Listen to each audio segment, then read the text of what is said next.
Sa mga marami kasing nagtatanong na classmate ng kuya ko, kaibigan niya, kakilala niya. Nagtatanong ko ng sakit ng kuya ko, no? Ang sakit ng kuya Jojo ko, okay, ay, kung di ako nagkakamali, kidney chronic disease, stage 5. Yan. So,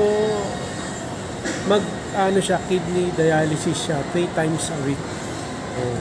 Okay? Saka, yun. Masakit talaga na malaman, no, mga Alvin, mahal mo sa buhay, may sakit.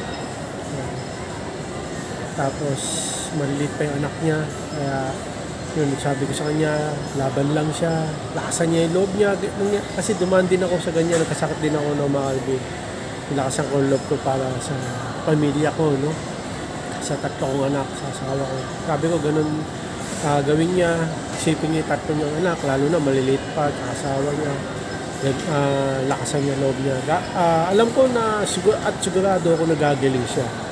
Ayan. So, siya magda-diet siya. Tapos magagamot. Curable naman yung yung sakit niya. Nga lang, ang ibig sabihin ng kidney chronic disease stage 5, malala na, no? Yung sira ng kidney niya. Kaya kailangan niya siyang mag-kidney dialysis. Kasi marami nagtatanong sa akin. Kaya yun ang sakit ng kuya ko.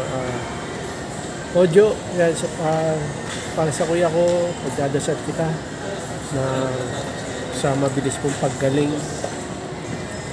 Okay, maalala ko pala, no, nung nakausap ko siya, sabi niya, yun nga, mag-kidney dialysis siya. Tutusukin siya rito, mga kabibil, sa leeg, para dyan dadan yung gamot. Sabi niya sa akin, sabi ko, kamusta ka? Ito, okay naman, pero kinakabahan, na natatakot.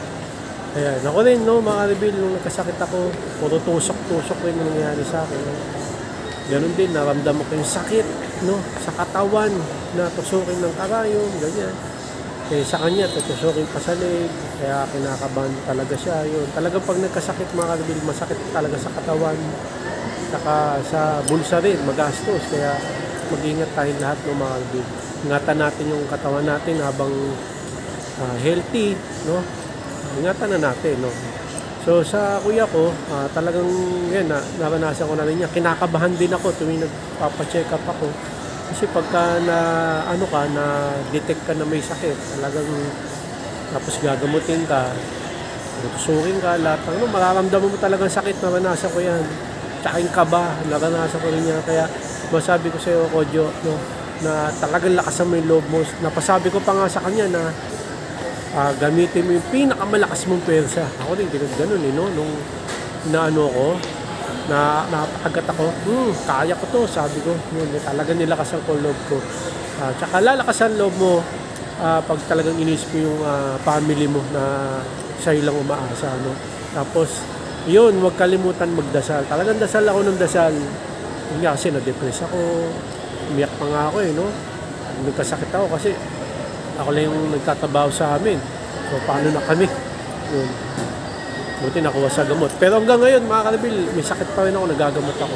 Dasal ka lang ng dasal, Kodyo, sa kuya ko. Sabi ko, dasal ka lang ng dasal. Tsaka, yun, basta lakasan mo ng love.